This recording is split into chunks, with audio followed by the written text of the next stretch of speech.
Hey Dad, 4 a.m., sitting at Brady. Although this channel is about recovery and faith and the two of them together, praying that just one of these videos reaches one person at the one time that they really need it the most, and it might help them. But there should still be something on here for you. Before I knew the language for devotion or respect, I studied you in silence, and my soul was being checked. A tiny boy just watching how a man moved through the day in building my whole picture of what greatness looks like that way. I see one of my first memories like fire behind my eyes, the backyard in the summer under deep Pennsylvania skies. I'm younger than 5, just staring while the grown men form their line. And you teach sword form in the backyard with a focus beyond refined. Not flashy, not theatrical, not hungry for applause, just discipline and mastery governed by a higher cause. Even then I felt it, though I had no words to say it yet, that the man I wanted to become was the man I was watching with respect. You were my baseball coach in dust and heat and evening light, teaching me to hit with balance, keep my head down, do it right. How to stride and turn the barrel, how to drive clean through the center of the ball. But more than just mechanics, you taught me how to answer life's call. You've been my martial arts teacher, and you taught me to be tough, not just when life was easy, but when easy wasn't enough. You taught me how to do hard things, though every nerve said no. How strength is built by staying where weaker men refuse to go. You were my ski buddy carving winter into living flame, my canoe buddy on the water where the silence spoke our names. You were my business teacher, how to carry yourself like a pro, how a handshake, truth, and effort are the real wealth men can show.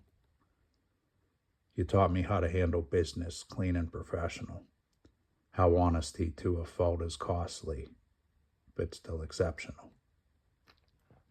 How a man does what he has to do whether he feels like it or not, and that character is proven when the pressure's burning hot. You held me to a standard, almost impossibly high. But I was always good with that. I never had to ask you why. Because you never once demanded I reach some height you never knew. The standard that you held me to was first the one that lived in you. That matters more than speeches, more than slogans men can say. A boy can hear 1,000 words and still lose half the way. But watching one man live it with a consistency so rare can mark a son forever with his model standing there.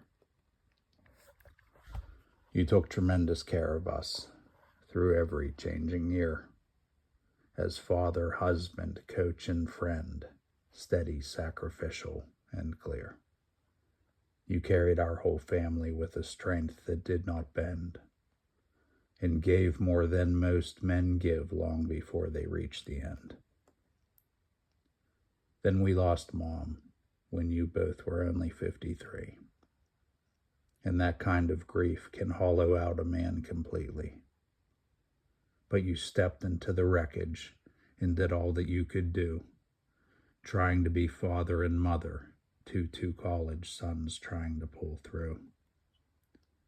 I think about that now with older eyes and deeper weight. How many men would crumble under something so desolate, but you kept moving forward with a shattered, faithful heart and taught me what true manhood is when life tears it apart. We don't say I love you often, at least not out loud that much. But ours has never been a love that only lives in touch. It lives in miles together, in the work, the talk, the time, in the thousands of unspoken things that make a bond sublime. Sometimes we fight because two strong wills can strike a spark, and men who care deeply can still collide out in the dark. But somehow we get over it, and usually pretty fast, because something stronger than the clash is holding firm beneath the blast. In 43 years on Earth, through every chapter, storm, and season, we've spent an inordinate amount of time together, and rightly so for a reason. And not 1 minute of that strikes me now as too much time we've spent. A son could not be richer in the Father that heaven sent. I still remember graduation.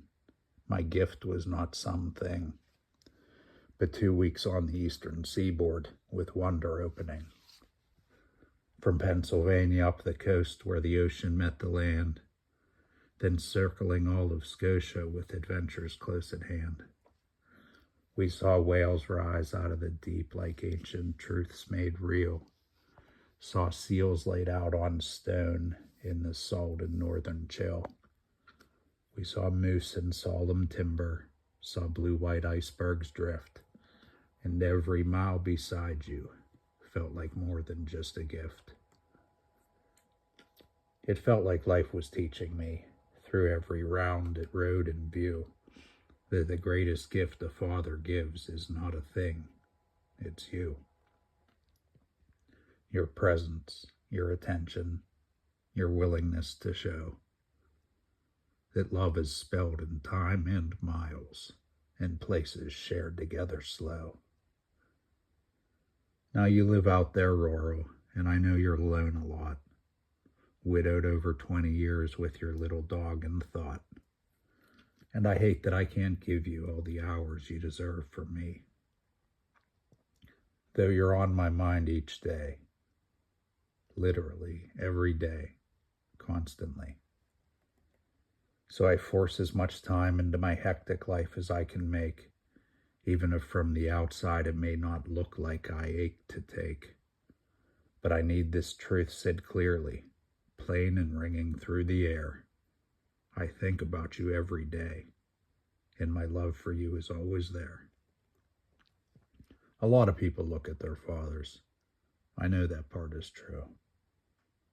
But no one is a father like mine. No one had a you. That is not empty bragging. That is testimony plain. I watched what a man should be, and I have never been the same. From watching you as a tiny boy in every single thing you did, to being 43 and still that same awestruck little kid. I have measured my own manhood by the life you carried through, still striving every day to be more honest, strong, and true. You are my hero, plain and true, the man I most admire, the one whose life of sacrifice has set my standards higher, not through noise or self-display or some performance in the sun, but by the way you bore the weight and did what had to be done. You deserve to be honored while you're standing with us still, for the quiet granite discipline behind your iron will, for every burden shouldered when the road turned steep and long, for every time you stayed the course when lesser men went wrong. You deserve to be revered, not for some legend lightly made, but for the daily living proof of how a man is laid. In honesty to a fault, in duty fully carried through, in loving without the spectacle, the way the strongest men still do. So if the world should ask me what true greatness looks like here, it's not noise or vanity or something brought by fear. It is my father, my hero, who deserves far more than praise, a man whose life taught mine what love and discipline can raise.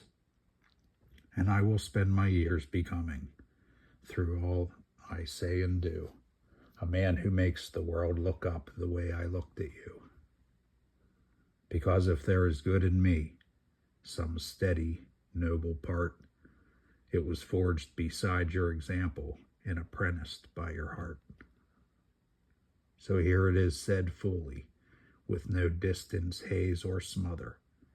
You were my father, yes, but also teacher, coach, and more than that, my brother, my hero, my example, the man I still reach toward above all others in this span, and I love you more than I have words for, because you showed me how to be a man.